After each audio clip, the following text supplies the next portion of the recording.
All right, we're recording. Please go ahead, Kathy, and I'm checking with Guilford. He said that he would come today, so Okay, I expect him any moment. that's fine. Good afternoon, everyone. This is the August 19th meeting of the Finance Committee. And my first thing I need to do, since we're conducting it virtually, is make sure that everyone can hear and be heard. So I'll call out your names, and as I see them on the screen, and two members have not yet joined. And as they join, I will recognize them or we'll just be missing them. So Mandy, Present. Andy, Present. Bernie, Present. Bob, Present. Tom. Present. And as everyone can see, Paul is with us too. So we have a pretty simple agenda today. And actually, we were tentatively, if there were not a referral from the council, we wouldn't be meeting today probably. But we have one referral, and it's for a study of the wastewater treatment plant. And there was a memo in the packet, and I think Athena is checking to see whether DPW wants to talk about this, or maybe Paul, if you want to present it. For Tom and Bernie were not at the council meeting last night, so they wouldn't have heard about it. Paul, you're muted. I'm muted first, right? So yeah, this presentation request is actually something that we had talked about during the budget season, and it didn't wind up in the budget presentation. So it's a request that came out of the need to look at our wastewater facility and infrastructure to prepare to develop a master plan or comprehensive plan to begin making improvements. As you know, we've already invested heavily in the gravity belt thickener, which is now installed. But there's other things that have to happen in that plant. We need a plan that gets us going forward. So this is a request to have an engineering firm come in and complete and to assess the plant's condition, what needs to be improved, lay out a timeline and priorities for things that and sequencing for when things could be improved. And it's for 700. I don't have it in front of me right now. For 750,000. Yeah. Yeah. And Guilford is jumping on right now, it looks like, yeah. So Guilford, Paul just gave the thumbnail sketch of it. I don't know whether people have questions or if you have more to say. And the only question I had, and I think Paul just answered it, but this would be an overall plan, but it would also say, to the extent we could do it in chunks, this would be first, second, and third. Is that correct?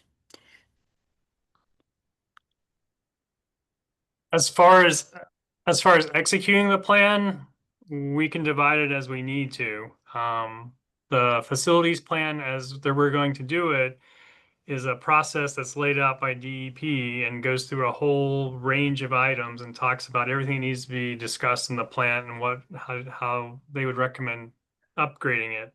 And then there'll be a preliminary estimate. It's like preliminary design. There'd be a preliminary design and estimate for making each change to the plant that needs to be made, and then we can take that and then decide: do we want to do the whole enchilada, or do we want to do enchilada-ettes? Okay. And the timeline on this, in terms of not just when you get the plan back, but when you think the first installment on bringing it up. And I'm mainly asking about when because you've got reserves in the fund, but it's also when would we see another bump on the rates that just went up? So just some sense of timing on it. Well, I guess a better way to answer that question is, once the plan is done and then we decide what we're going to do, it would be 2 years from the start of the plan before we actually see any increase hitting the rates based on the work from the plan. Okay. And Mandy, I'll stop asking questions. I've been waiting for hands to go up. Mandy, go ahead. my questions are not well formed, but I have two sort of general basic areas of questions. The first is when I read the amount, I was quite surprised that it was so high. The memo seems to help me understand why it would be so expensive. But can you describe a little bit more why this study is, $750,000, which is a lot of money for a study that it sounds like will not produce plans that can go out to bid, or does it get us to plans that can go out to bid stage, or just to what we would have to send out to bid? So can you do a little bit more describing exactly what we'd end up with and what the next step would be in terms of, is it just going out to bid, or is there more engineering that needs to be done to go out to bid and do stuff and all? And along with that, I guess the next sort of group of questions is, when we reviewed the sewer rates in the spring, we were told that the rates include the cost of doing these studies. So I guess I'd like more clarification on if this is a borrowing, which won't need to be started to be paid back until next fiscal year. Can you do better in explaining how the statements in the spring that the FY26 rates incorporate the cost of this, at least what I understood, this project that we're now seeking to authorize the borrowing for, and how that meshes together? Thanks. So originally, I'll start with the last first. Originally, this was supposed to be cash borrowing. So we were figuring we were going to spend some of our cash reserves to do this, and that we needed to replenish it right away. So originally, the rates were set with that in mind. But then the decision was made to borrow it, and then we never went back and actually adjusted the rates to reflect this is borrowing versus cash borrowing. So yes, when the 26 rates go into effect, this was already included in that rate adjustment. So I guess you could say there's a little overestimating in what the rates need to be now that it's a borrowing versus a cash expenditure. Did that make sense? I guess that makes sense, but can I follow up? If the rates were expected to be able to, it sounds like within a year, replenish whatever was coming out of the savings account to pay for this study, so that by the end of FY26, the amount of the study would be replenished based on the rates. Why is it now borrowing instead of using that rate setting and what would be coming in for that in there? Was there just a change in how much we expected it to cost? No, I don't really fully understand that. That was about the time where this got lost in the process and it got dropped from the whole budget process. So I'm not really quite sure why it was changed to a borrowing versus a cash. And then truly, I may be misstating that they may have taken that out of the rate, but I don't think they did. I think it just got dropped and the rate was set and the rate stayed the same. They would kind of. Yeah, I need to check with Melissa on that question, which I can follow up on. Can I just build on what Mandy's, and thanks for asking this, Mandy. So if you're now borrowing rather than taking it out and replenishing it, we will be building up reserves fast because the rates are so high. Is that a correct statement? Or building up faster? So we're not taking the money out.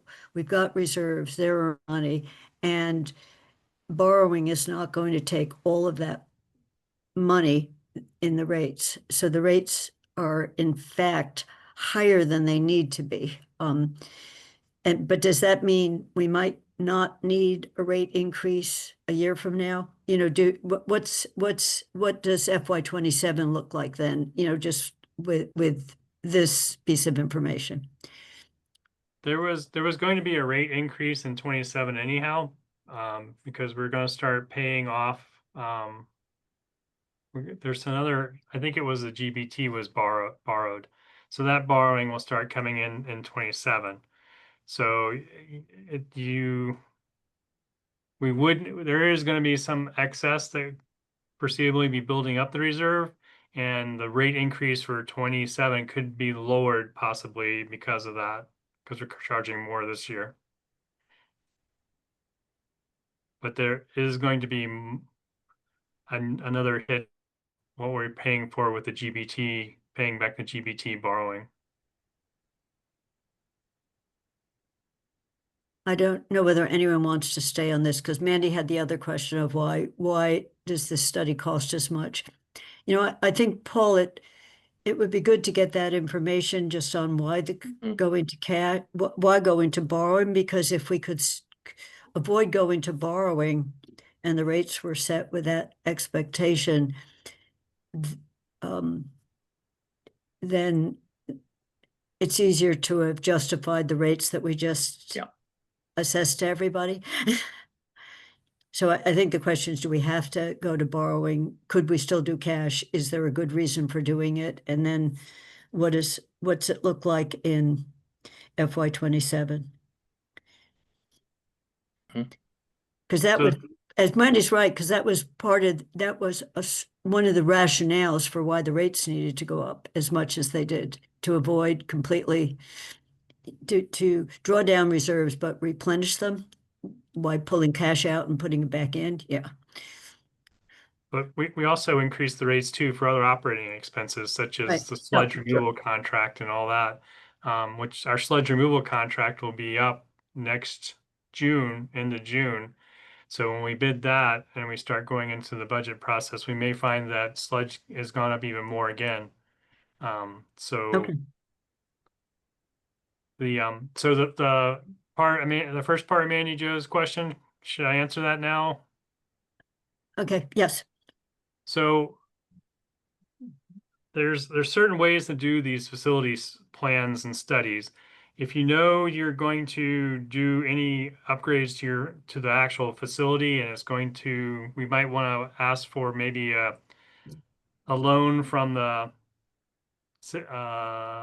SRF funds, SRF, state revolving funds for drinking water and wastewater.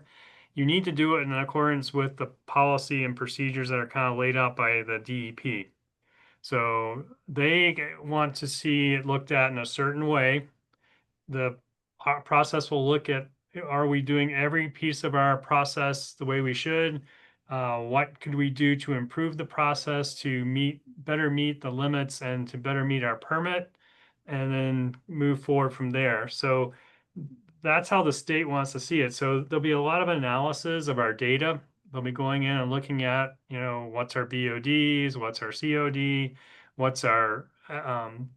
is our nitrogen level, what's our phosphorus levels. They're going to be looking at all these things and then analyzing based on how the system is now, the removal, and are we meeting it and consistently meeting it, and then looking at, well, what technology could we use in the future to better meet the requirements they want. Originally, we thought we were going to have to do nitrification in our permit. The permit came and they told us we did not have to do nitrification. Although it does seem like now in our new permit, based on our permit, we're going to have to do pH adjustment. So we're doing a pH study now, and that'll tell us, do we need to do pH adjustment? The facility plan will then take that information, which is being done in another study, and then start looking at what needs to be added to our process to do pH adjustment. Right now, we do no pH adjustment. And we're seeing a little bit of an issue with our alkalinity not being where it needs to be sometimes. So there's a lot more detailed analysis that goes into this. It's not just looking at this pump is 40 years old, needs to be replaced. We're looking at, well, this process is 40 years old. How can we improve the process to make the process better? So it's if we were just looking at replacing and upgrading what's there, yes, I'd say this $750,000 is a great deal. But looking at how to improve the process and to improve the machinery is what's really going on. Bob? It seems like when we're done with this study, we're going to be in for a lot of money in order to upgrade the system. And look, we have to do it. It's not a question of whether we should or not, but the question is that I have is, can we approach UMass and Amherst College and Hampshire College and try to get some funding from them to help us upgrade the system? After all, they use it. I mean, they rely on it. And yeah, I know we have our rates and all, they pay rates, but it seems to me that this is a capital expenditure that, you know, comes once every 30 or 40 years. And maybe we could, you know, ask them for some assistance. Well, we could certainly ask them, but they will say, you run a business, you set the rates to recover the cost of the business. We pay the rates that you set.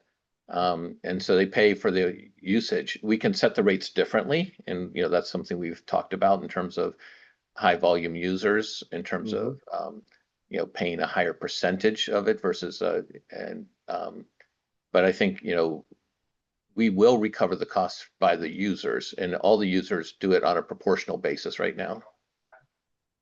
Right. Well, it may be time to think about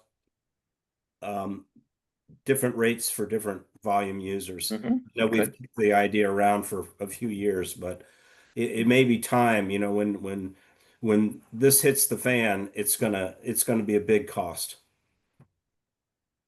So just a thought. Bernie? Yeah, I'm always reminded that wastewater treatment plants are like one big ongoing chemistry experiment. So, Guilford, does this seem to parallel the process we went through with the water system? Maybe a little bit more complicated because you have the bugs and the pH and everything else to worry about. But it seems to me we did a grand study and then implemented that in pieces. Yes, when we looked at the water system, we actually had 5 recommendations, I believe it was, from the water study we did. The only issue is in the water study, there was not as much need to be as particular and following DEP requirements as we have to do in the wastewater side. So that's why. But it is sort of the same thing. In the water study, they recommended we upgrade well 4. We do another well upgrade. They talked about connecting with Hadley for an alternative source. And then they talked about Centennial. Those are 4 items came out of that. So yes, this is sort of the same thing. And we would approach it the same way probably when we get the final numbers, because I know one's going to want us to follow the number that actually will come out of this, I think. Again, I would just, you know, second what Bob had to say about rates and rate structure and take a good hard look at them. Thank you. To talk about the rate structure, the facility plan is one of the pieces we truly need to do if we want to do a full, complete rate study of the wastewater system. We have to have that information in hand, or else you can't do a complete rate study, because that capital expense has to be folded into the rate study to give you your final answer, really. So.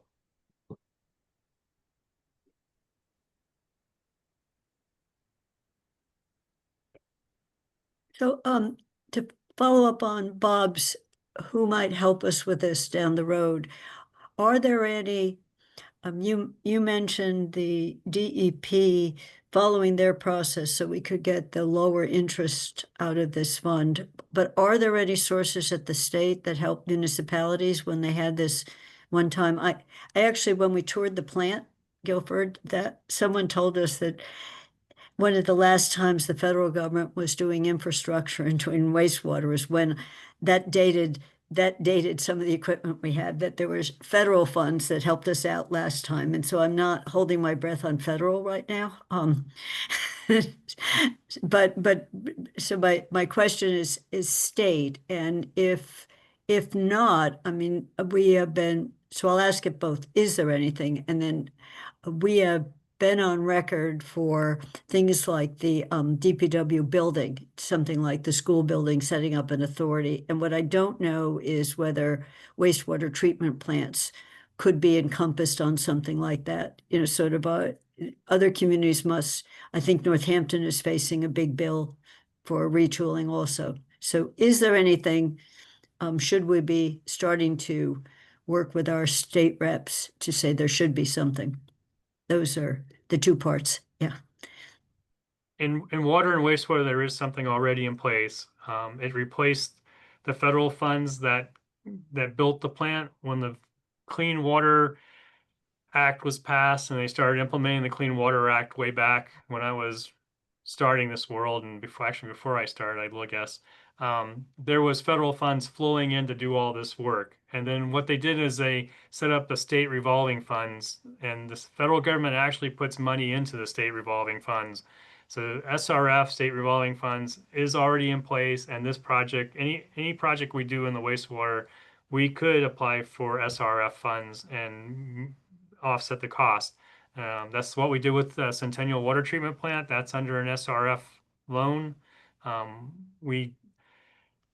The universities and colleges do give us a bit of a step up on the SRF funds because that lowers our actual income, and we get some loan forgiveness out of it because of that. So we got a good deal of loan forgiveness out of the Centennial plant because there was also Biden money put into the SRF, and they doubled our loan forgiveness.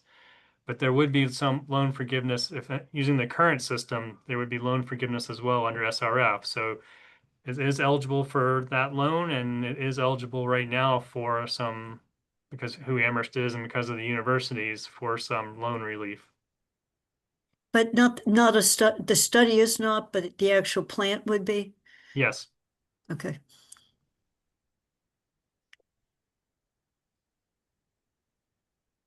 Any other questions?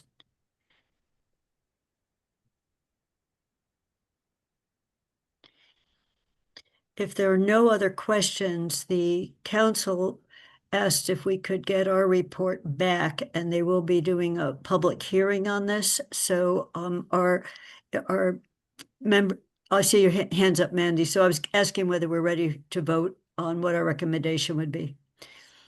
I'm happy to vote, and I'm happy to make the motion.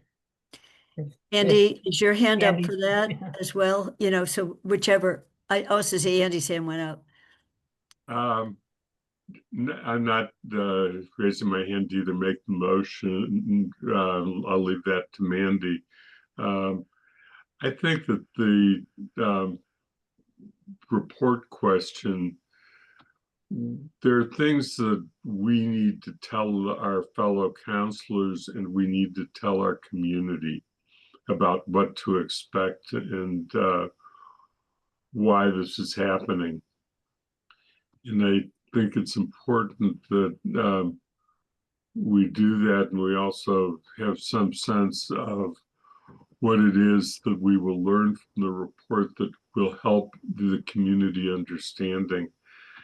This is going to be a big hit over the course of time. We don't know how big because of all of the things that Guilford has just said, but it is going to affect rates. And you know, the more honest we are about that to begin with, I think it is helps get understanding from the community as well as counselors, and it helps prepare people for an understanding that we've had low rates for a long time, but we've deferred maintenance for a long time, and it's now catching up with us, and the benefit in prior years is going to lead to costs in future years. Guilford, if there's any analysis that will come out of the study that helps to predict the costs and the rates, how it might affect rates, just being able to say that we will learn that, and that's part of what we gain from having the firm do the work that they're going to be doing. It would be helpful to be able to describe that, what it is that not just you will learn as DPW superintendent, but what the community will learn about what'll be expected of them. So those are just additional thoughts I wanted to share.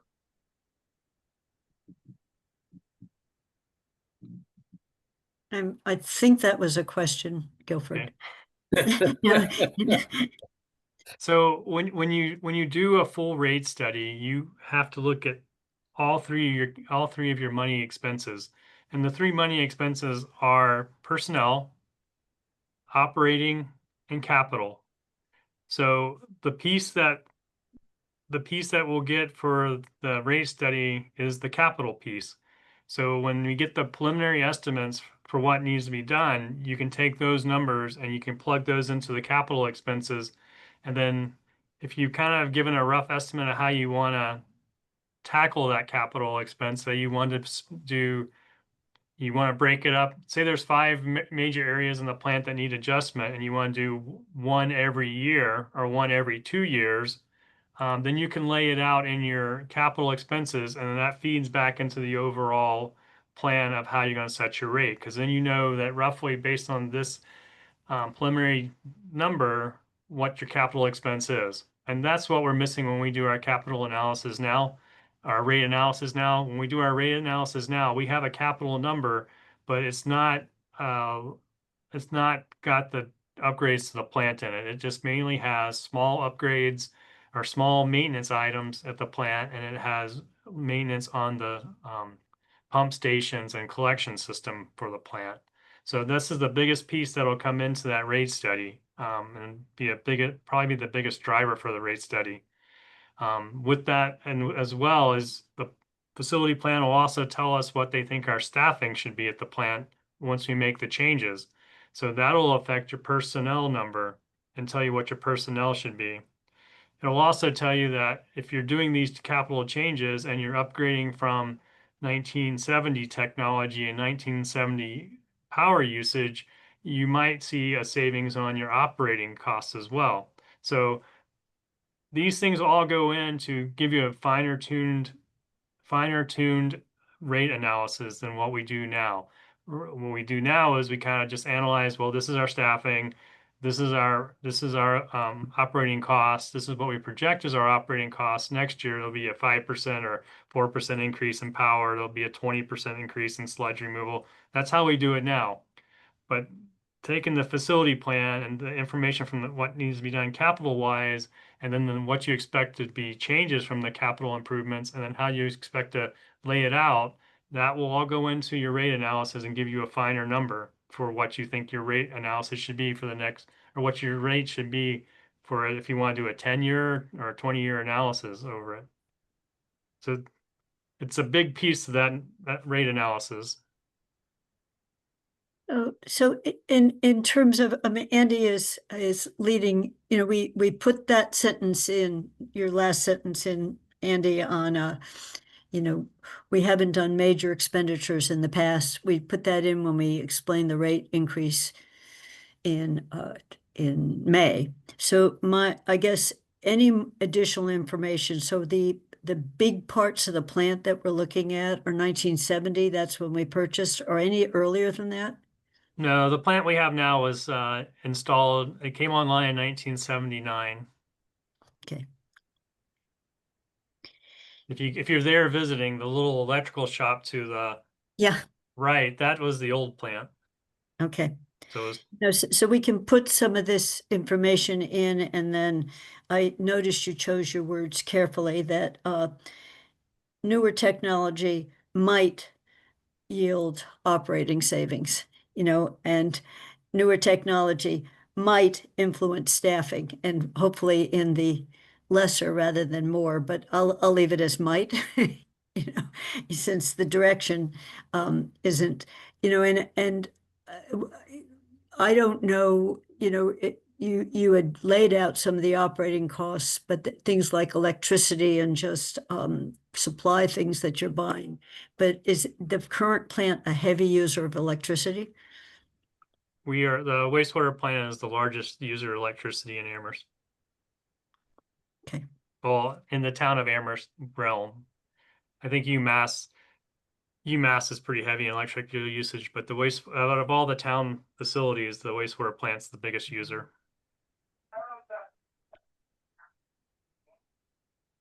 Bob, Yeah, I think I heard Guilford. I think I heard you say that it's not just equipment that we need new equipment. It's also process that, the process we're using is 50 years old, and maybe it's time to, we need to upgrade our whole system, and that might include some process changes as well.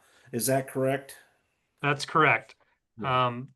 When we were looking at this earlier, maybe 10 years ago, 12, 15 years ago, one of the things was people were pointing out that our headworks, where the wastewater comes into the facility, we have an older, antiquated way of handling the wastewater it comes in.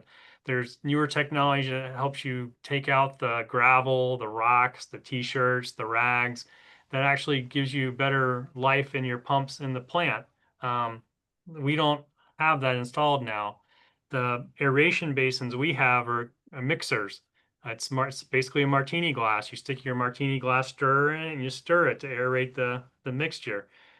That's an old school technology. A lot of people are switching over to fine air bubble, which is having like the bubbles in your aquarium coming up through the gravel and giving you air all over the bottom.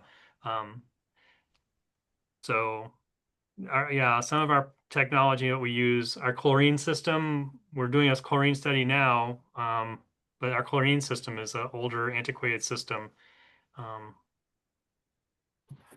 Yeah, I just think it's important to point this out that we're not just replacing what we have. We're really bringing it up to date. And that's going to change a lot of things, but it's gonna make it probably more reliable. I know that we hear these horror stories of things breaking down in the middle of the night, and hopefully we'll have a more reliable system as well as a system that's more efficient.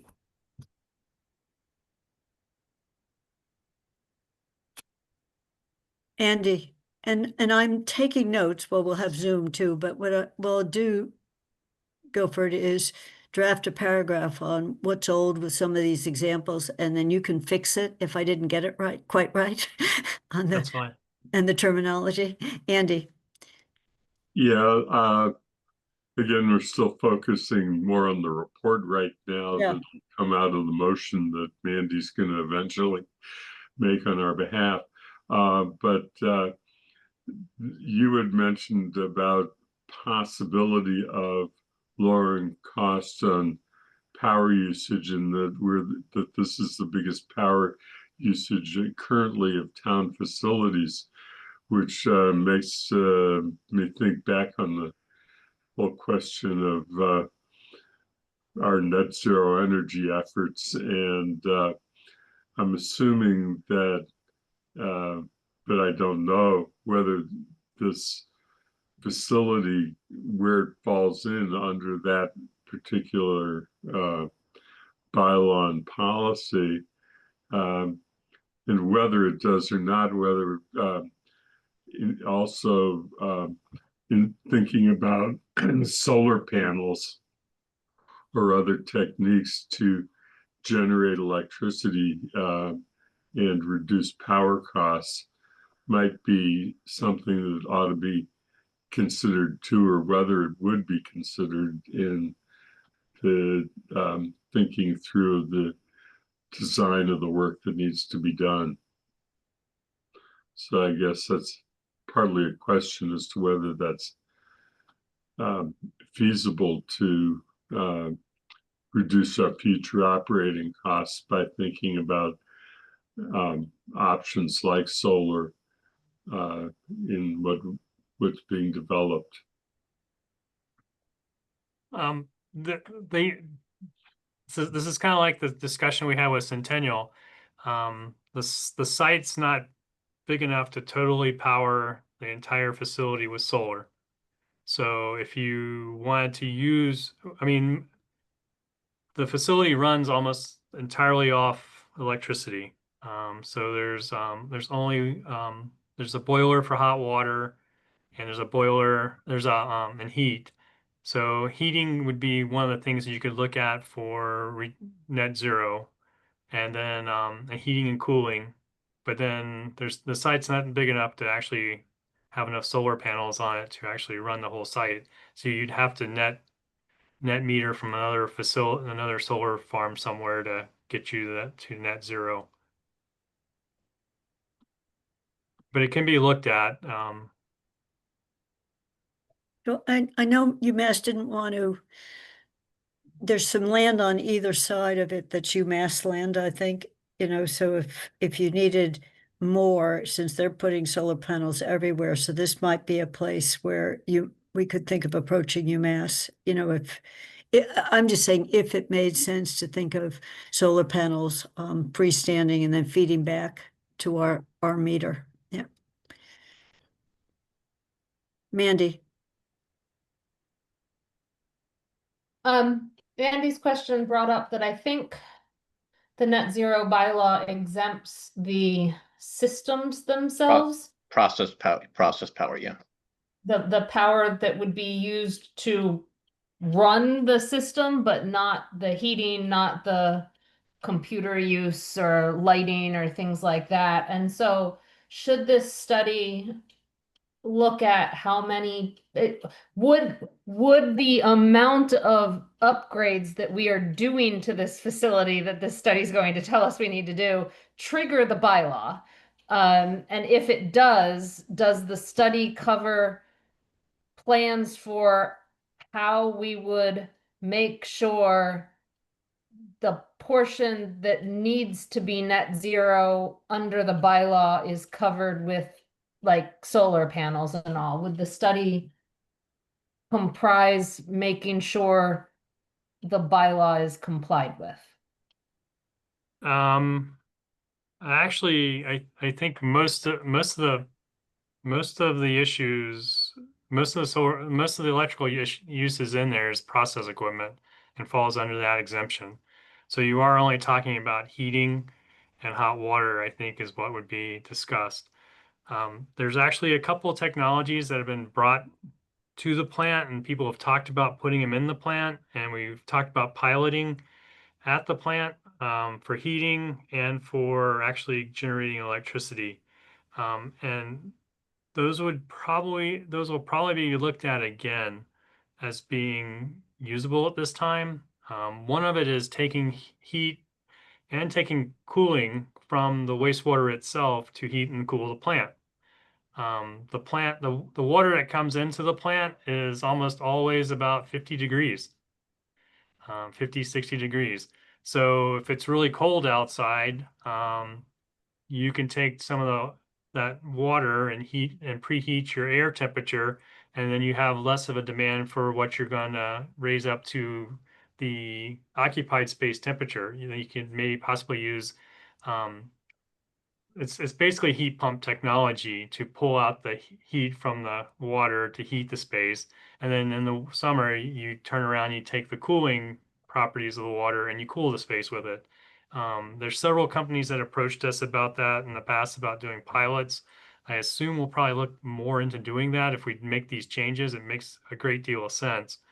UMass was actually approached by a company to use this technology around UMass. Amherst College has been approached about it as well.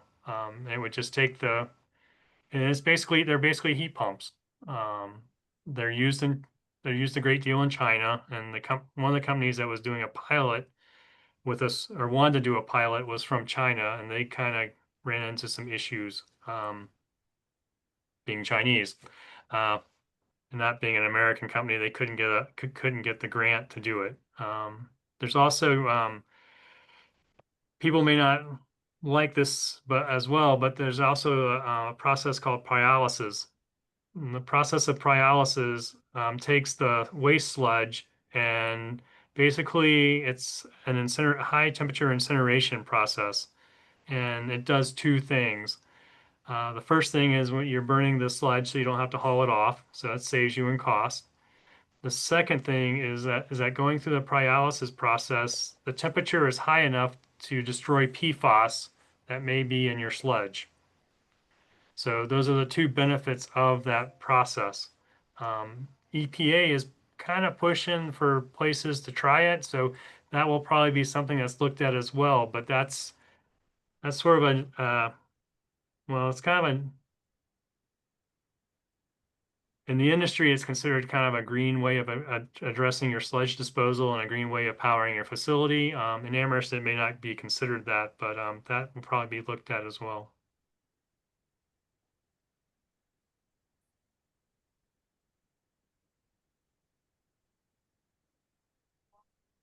So I think we have a partial net zero won't apply to the larger costs, but there are some potential process changes that involve equipment that might address energy efficiency. Yep. Yep. The fine air, if we decide to go to fine air bubble aeration, that actually would reduce our electrical usage by at least about 50%.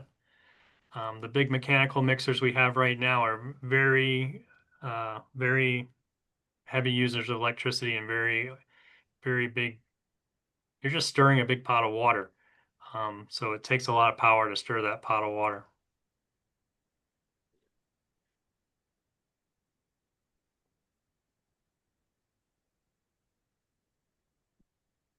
Any other questions? And so Paul, you'll get back to us before we get back to the council on why the shift from cash to borrowing so we can write it up.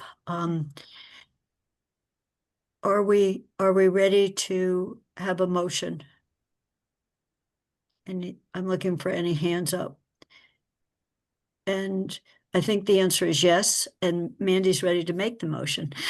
I'm always happy to make a motion. I move to recommend that the council adopt appropriation and borrowing authorization order FY 26-09A, an order approving and authorizing borrowing to fund capital project bond authorizations. Second, Who was the second? Bob.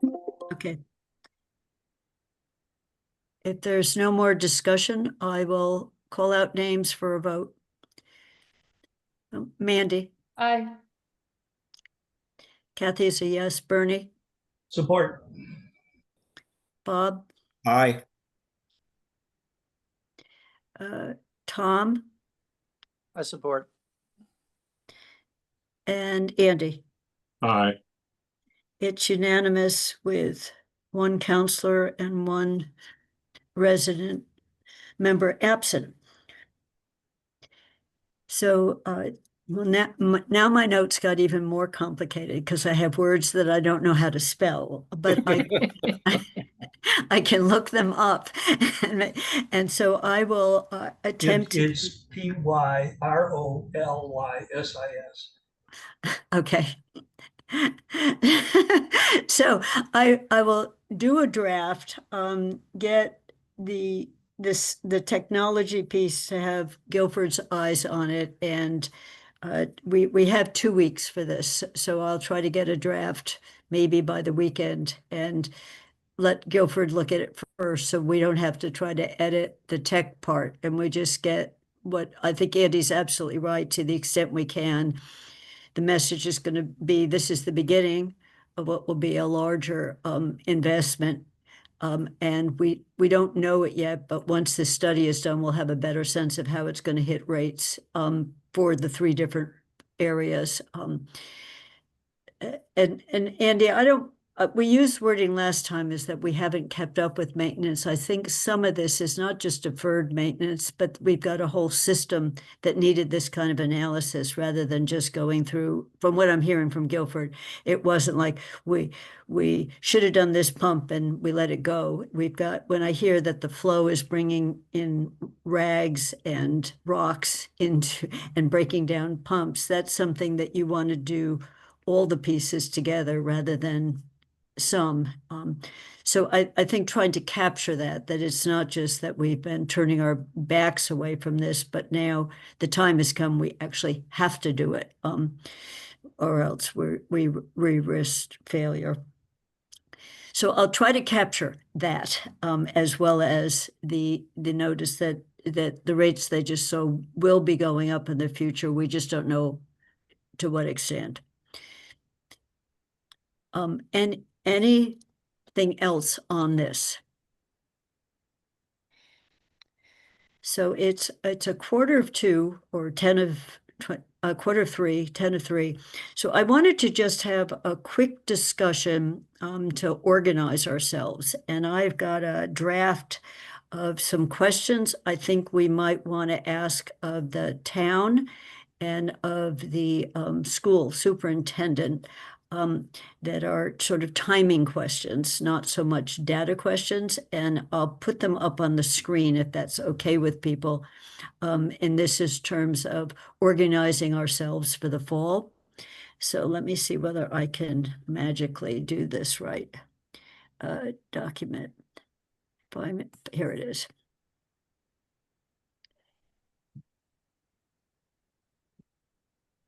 Is that showing up on the screen? Yes. Okay. I didn't mean to have all the document recovery. So on our next meeting, how do I scroll down?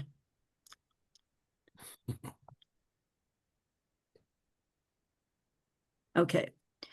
So what I came up with that we might want to ask coming out of this meeting, and again, it's to ask for timing. So questions of the town manager is, when are we likely to know actual FY25 and fourth quarter? So it's just is it, October, sort of a date? For the next meeting, which is September 2nd, could we see the reserve balances at the end of either July or August for free cash, stabilization fund, capital reserve fund, and reparations? And then, Paul, I added one that we became more aware of due to the investment earnings in the general fund. We've got something I've just called a cash capital account, where we've got ambulances or fire engines that we're planning to buy, but they're not going to be delivered for 3 years. So we've pushed the capital over there. We had, I think that's where we moved the 5 million out of capital reserve into here. And so getting like how much is in that account and some sense of earnings. So I don't know how easy or hard that is, but Melissa implied there is an account which had this. Then for the schools, I'm just rattling these off. It was Samira. When will the schools, regional and elementary, know final FY25, the actual spending rather than the projected? When will they know staffing for FY25? How many did they actually have, at the start of F26, and enrollment? So these are just, some of these questions are purely, when is this going to be available? And Mandy, I see your hand up. So this was, I was trying to frame it on, I didn't expect to get this information, but just to know the timing. So I see Mandy's hand is up, and then I had some possible topics for the next meeting that I wanted to run by people. Yeah, just for the school stuff, I believe staffing for FY25 was in their budget for the FY26 budget. Actual staffing, I think, for 25 was in there, but I could be wrong. It might only be actuals through 24. But enrollment is generally an October 1 date that is reported to the school committee sometime around October 15th or November 1, I believe. Okay. So I I would guess that staffing for FY 26 might be similar timing, at least for DESI reporting purposes. So you're But- suggesting, so I Yes. think partly we were saying, maybe we don't need to ask that of the schools because we can find it out someplace else. Yeah, so- DESI will put it on once they've got it, and I think the school district has to report it early October, late September. Okay, Yeah, so the number is effective, whoever, the enrollment is whoever's in the room on October 1. And then okay. they go back, it takes them a couple weeks to pull that number together, and that's what they submit to DESI, yeah. Okay, so I'm going to remove this as a question we forward because we already know it. And then similar, Paul, on staffing, would the staffing already be something that's being reported up? Yeah, I think so. I mean, you could leave all 3 questions, we can pose that to them, it's fine. Okay, and again, if it's a simple answer, I'm not looking, Yep. you know, like, and it's not like, we will know this for sure on October 15th or something. Yep. Yep. Andy, A couple of questions, probably for Paul. One is, if we all regret losing Holly a lot, you probably more than the rest of us, but is that going to have any effect on our free cash certification? Yes, Will we get it in on time? yes. Yeah, no, I mean, we'll get it done. I mean, we have contingency plans, of course. So, and we have backup people can come in and help with that, but we have time. It won't, free cash doesn't get certified. It has to be done by usually, November, December. Yeah, those our friends at DLS always encourage us to be on the early side as opposed to the late side of the deadline. Habitually, the town has always been on the early side. I don't think we'll be on the early side this year.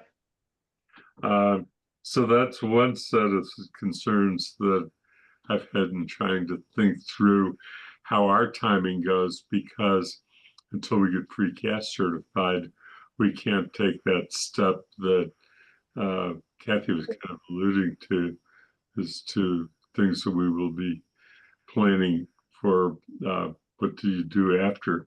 The other, another thing that I was curious about, financial indicators meeting, whether our staffing turnover and Sean not coming until October is going to affect the date on on when you can do the indicators meeting, which then affects the pressure that's on the council to do budget guidelines, especially in an election year. So do you have any ideas to when we might? Yeah, so we've already begun working on the financial indicators. We'll have the bulk of the slides ready. I think our goal is to hit the council's first week of November agenda. It depends when Sean is able to start. Again, the worst case scenario is mid-October for him. Hoping he's happy to come in earlier if he gets released from his commitment to the Holyoke Public Schools. So our mission is to get to the November. It might slide, but it's certainly before Thanksgiving. But I understand the pressure it puts on the council because that is the kickoff point. So we are going to drive as hard as we can to get to that first week of November. Okay, thank you. And my last question along these lines, and it has to do with planning for this committee, and that is we're also the audit committee, and we still haven't done the audit that we would normally have done months ago for was 24. Do we have any ideas to when that's going to be done? Yeah, so Holly got the last piece of information to the auditors before she left, so now it's in their hands. They thought they will take a few weeks to go through the material that she just submitted to them. So we're talking sort of mid-September. So we'll have to put that on the agenda at some point in September, most likely. okay. Okay, that's it, Kathy. No, that's fine. So some of this, my first, when this is, it sounds like, the closing out of the year. And I asked it as fourth quarter rather than certified free cash, but it sounds, so what is the due date on certified free cash? You said we're usually early, Paul, but is it? So you need to set the tax rate by, they want you to set the tax rate by December 31st. Yeah. Okay. Okay, Mandy. To follow up on Andy's questions and given Paul's answers, it sounds like we normally get sort of the closeout financial orders is how I call them. All the free cash sort of transfer ones, the closeout orders sometime in October. It sounds like that might be November or December. Yeah. And if that's the case, should we begin, this is the question for the committee. I know financial indicators is looking at November, but if we're dealing with in committee all of the closeout financial orders in November, as well as just having received the financial indicators, and we're trying to get everything done by December 31, should we begin discussing the financial guidelines in October or September in more general terms about, without knowing the financial indicators, should we begin discussing some of our goals for the financial guidelines prior to the financial indicators meeting so that we have that in good shape before we've got all the closeout stuff and Paul's review? I'm just thinking about what the council agenda, as Lynn said last night, about Paul's review, all the trying to get as much cleared off the agenda for not transferring to the next council as possible. Would it be better for us to push forward some of those budget guideline discussions, including maybe inviting chairs of school committees? I know it's early, chairs of the library trustees to potentially weigh in on guidelines or things they'd like to see, programs they'd like us to potentially mention in guidelines, things like that, to start those discussions. So, I like other people's, I think I like that idea a lot. Just on a, it's absent the numbers, Mandy. I mean, we know what it looks like. We know what FY27 looks like in purely, the budget book terms. But we know which issues we're going to be wrestling with. So potentially earlier. I know there's going to be a discussion coming out of this meeting with the other 4 towns select board finance people of an earlier 4 towns meeting potentially called by us rather than the schools, and we don't have the timing of that either. So I'm just putting this on because given what Paul is saying, mid-September, we have a meeting on the 2nd of September, the 16th, October 7th, and October 21st.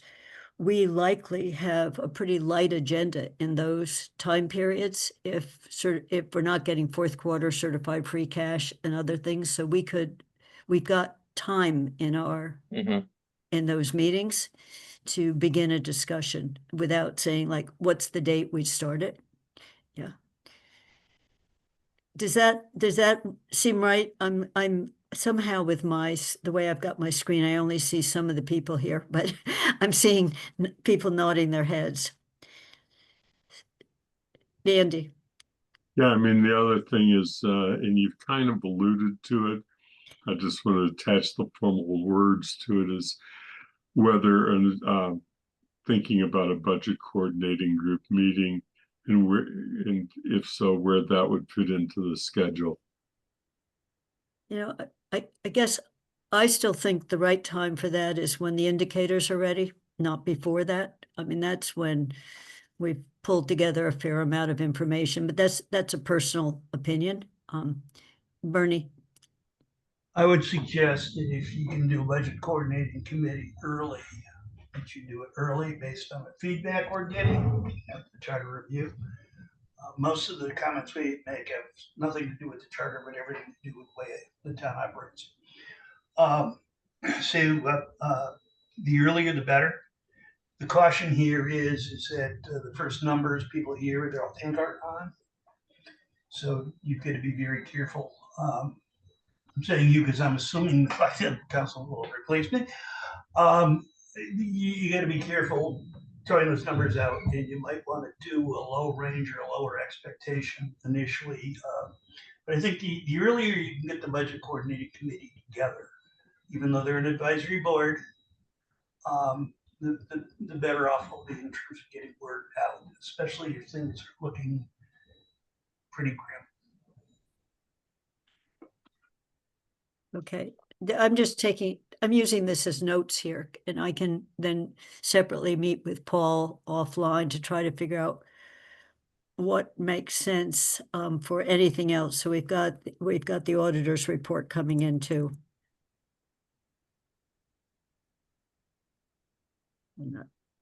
But Kathy, I just need to log off now for another Yeah, meeting. no, that's so- fine. Okay, thanks.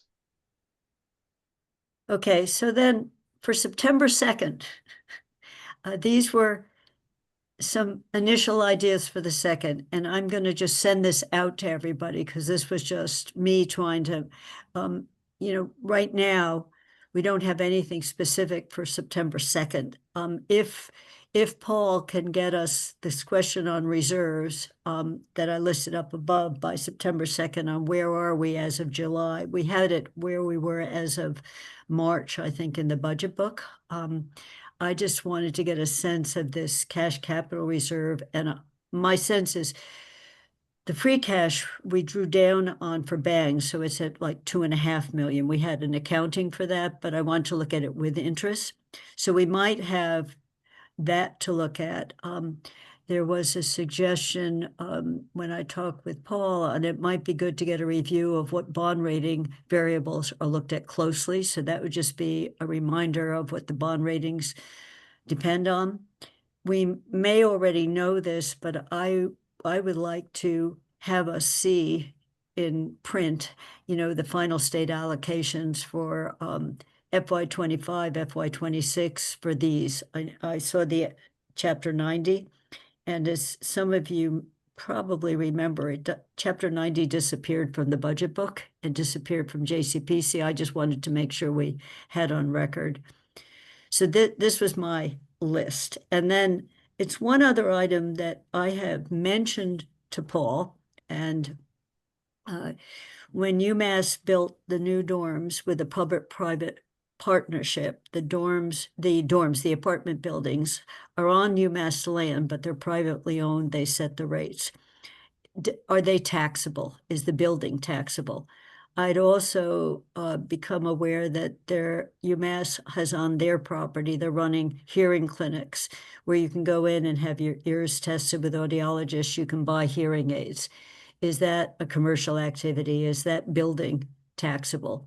Paul said we probably need a legal opinion on this, and it probably, if it's worth pursuing at all, might require us doing a legal challenge to it. So I just want to hear his response. So I just put it on the list. I know Princeton University was challenged on a few of this, and the amount Princeton paid to the town went up because they didn't want to go to court on it. I don't think we've got the same situation on Amherst College campus. They don't have sort of the private in quite the same wise.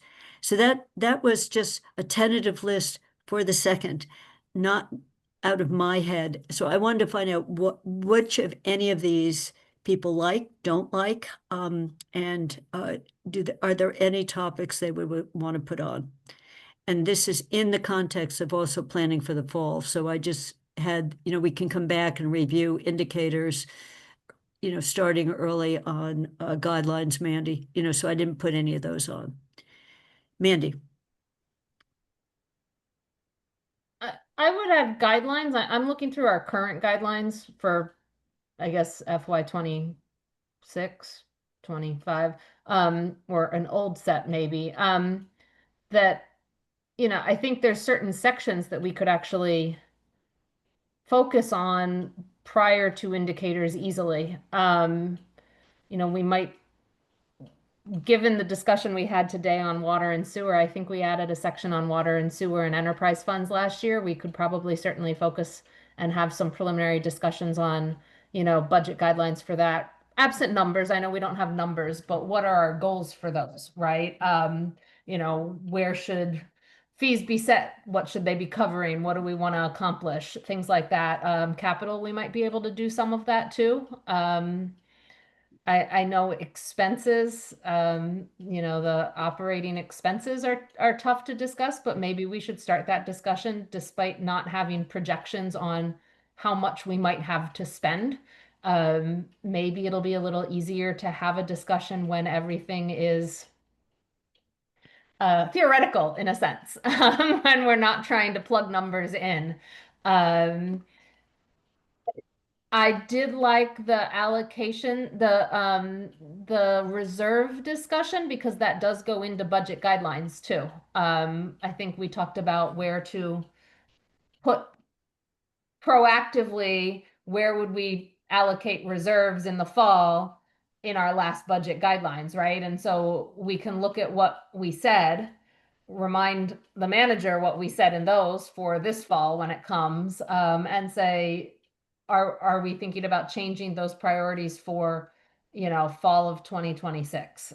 Things like that I think mesh into some of these agenda topics you've already got on about where the reserves are and then what we might want to do with them. So the audit might need to be on here too, just so you don't forget, depending on when things go, but that's probably a mid-September one.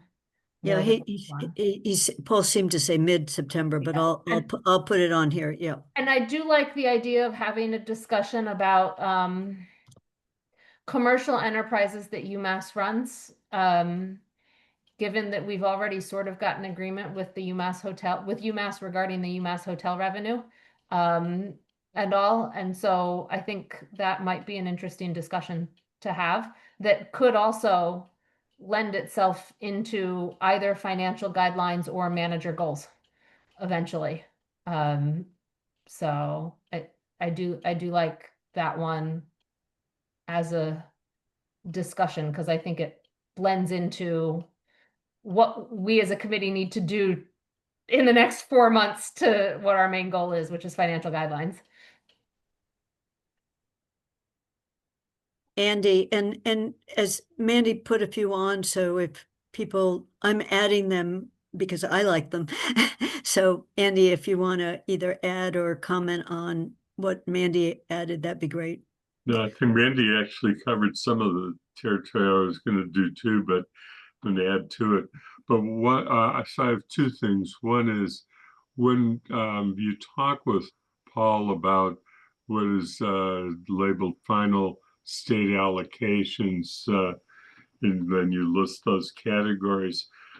I think that what might be helpful is to go back to the original projections that were made at the beginning of the process, really going back almost to the financial indicators meeting in November of last year, and how the numbers that we received compared to what was projected as we developed the budget, so that we actually don't just get numbers, but we get the numbers compared to something.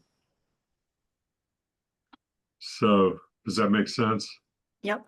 Okay. The other thing I was going to just comment on, I was going to bring up the UMass hotel thing. And Bernie, you might have been around in that process too. But my recollection is that we were putting pressure on UMass to pay that its hotel be considered a hotel that was paying taxes for as is paid by other lodging. And the university was not happy with that, but then ended up, after a lot of discussion, what Swami agreed to was what was in place, what is now in place, which is that they would provide money that was equivalent to the amount that was would have been paid for the rental of hotel rooms, except for hotel rooms that were being paid for out of UMass's own budget for guests of the university. And that was a political play that that had to be worked out through several town managers, and with a little bit of pressure from the select board at the time to achieve that result with the chancellor. So that was the history of how that came about, and if you're successful in wanting to try and use a similar strategy, I thought it would be just helpful to kind of revisit the history a little bit. So Andy, you just, that are you suggesting that we talk about that on the second, or just we can have a paragraph that describes it? Because that is how it's been described to me, that they look at the revenues, they subtract out when they put someone up, and they do the equivalent of what they would have paid if it was Boltwood Inn. That was what was agreed to, yes. Yeah. So Bernie, I just didn't know what I did understand. That is the way that was agreed, that we at least got that piece of money coming in. Yeah, that was done very grudgingly. And as we go through and we look at where we might say that UMass or Amherst College, Amherst College, for example, rents out property for computer camps and summer camps and tennis things and other stuff like that. Where we're assuming that we can just simply insist that these are businesses and we're owed something from them. It'll be a struggle, and there'll be a need to, at best, make some compromises on it. I was going to suggest that memory serves, faulty that it is in my case, that some of the universities in Boston have had dormitories built for them by private contractors and operated. So it might be helpful to look around and see if Boston or any Cambridge or any other city like that was able to extract some revenue, property tax revenue from those buildings. If not, it might be a pivot that could be applied by other towns, other cities and towns, that might build enough momentum to have the legislature do something about it. We have Amherst is an outlier in as much as we have the highest percentage of students in our population of any city or town in the state. And we tend to ignore the fact that there are other cities and towns that have student populations and state facilities. And we continually fail to form a network with them and form a lobbying group with them to push for some changes that would be beneficial to all of them. So if we go into this as just Amherst once, we're going to have a very difficult time. As Arlo Guthrie said, that if one person does it, it's an accident. If two people do it, it's a coincidence. And if three people do it, it's a movement. So what you need to do is form a movement. And the town, for whatever reason, has been unwilling to do that. So I'll get off my soapbox now. Thank you. No, thanks, Bernie. And I'm willing to dive into this a little bit. I know Wisconsin also has some private dorms, same thing, so I look at it just one other example that it's exactly the same thing. It's a private dorm on public land that they built with private money, But this is Massachusetts. And so, but I think staying in Massachusetts is the right way to go. We don't care what happens in Wisconsin or in New Jersey. We need to make it happen framed by Massachusetts law.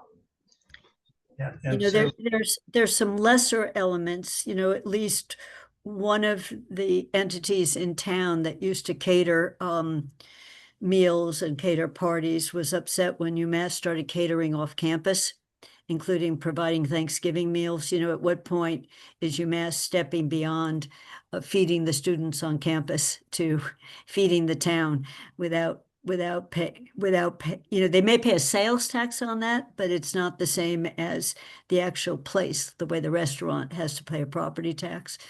So I think we're starting in the discussion of this, but I think this seems like a good one if we're getting an agenda that's probably a good 2-hour agenda here, but we'll figure out what is key. So Andy, your hand is up again. Yeah, I mean,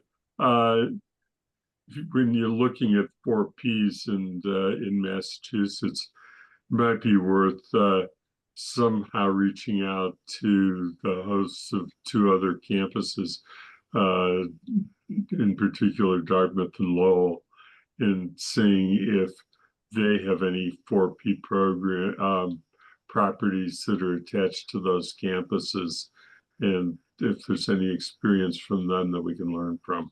Okay.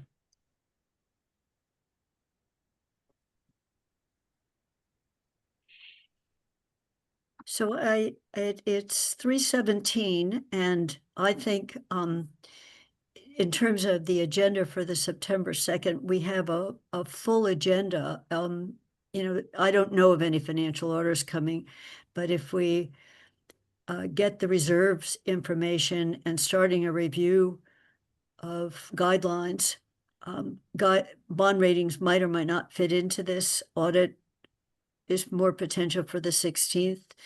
So I think it's a pretty full agenda, and I'll just go through with Paul on will we have the reserves to be looking at. So just I think everyone was here when I raised this in June. One of the interactions with guidelines is, should we pull some of the money out of the capital reserve to pay for the DPW building and put it explicitly into a line that says the capital budget is enhanced by this for this building, rather than just showing it up. So it's those kinds of discussions that we start to spend the capital reserve or roads. I mean, it's a capital reserve, you know, to enhance the amount we want to spend on roads rather than just accumulating it. So I think that's the kind of discussion and how reserves interacts with the beginning discussion of guidelines without numbers, without numbers on revenues. Yeah. So I'm going to send this back to everyone in case other ideas come to you. And you can also we've done a little bit on the council, but not often. You know, it looks like the 16th of September, the 7th of October, and the 21st, that whole group right now doesn't have major action in it. If Paul says we're not going to be getting certified cash till later, maybe we'll get it by October 28th. So I'm just looking at the finance committee schedules, but so as much as we can get the heavier lifts started, some of the other information we're going to be pressed up against the clock on. Bob. Yeah, I think we're going to need more meetings in November and December. And I know that November gets complicated because the 4th is Election Day and the 11th is Veterans Day. But it seems like we have a lot that's going to hit from October 28th through December 16th. And we ought to think about maybe scheduling some additional meetings. Okay. And, you know, we've got time. We don't have to do it now, but I'm concerned that we're not going to have enough time to Okay. get through everything. So at the next meeting, maybe we can look at, you know, in November. I think that's the issue, that the Tuesdays happen to be other days and they get knocked out. So we might be needing to look at a Wednesday or another day other than a Tuesday. So people can look at their calendars and we can double check. Thursday interacts with CRC unless we pick the Thursday that CRC is not meeting. So Mandy, look at CRC also, but it might be that we have to, another day. I like the afternoon slot for finance, so it would be an afternoon slot. Yeah, And we we might can- have to consider Wednesdays because I think with Thanksgiving on a Thursday, CRC's got 2 of the 3 that are left. I think. Although Okay, I so- have CRC meeting on Thanksgiving for some reason, so I think I've got the wrong date for one of the CRC meetings. So Okay, so potentially Wednesday, and then we'll look specifically. Right now, as Bob said, the only day we've got is the November 18th, and that was completely because we're bumping into others. And the 28th of October, we added that. There's only a 1 week because we only had one in November, and if we could potentially get indicators, but it doesn't sound like, or certified free cash on October 28th. So Paul is just telling us it may be later than that. Okay, so this is just for everyone to think about, and we can formally do it when we meet on the 2nd, I think, when I get a little bit more information from Paul on do we need 3 meetings in October, or are we gonna get more meetings in November? Thanks, Bob, for I looked at this and go, oh, really? We're gonna have, we're gonna write the guidelines, get them done and get them to the councils that quickly? I don't think so. So thank you, everyone, and thank you for being willing to meet today. If Athena hadn't said we had a financial order that we had to meet for, then, we potentially were gonna swap, say this meeting wasn't necessary, but I think it was a very good discussion. So if someone wants to make a motion to adjourn, I think we're ready to adjourn. I move Andy? to adjourn. Kathy seconds. Let me just make sure I see the faces. So Mandy, hi. Kathy's a yes. Bernie, Support. Bob, Yeah, aye. Tom, I support. and Andy. Aye. We are unanimous. Thank you all. See Take you care. in a couple weeks. Thanks, everyone.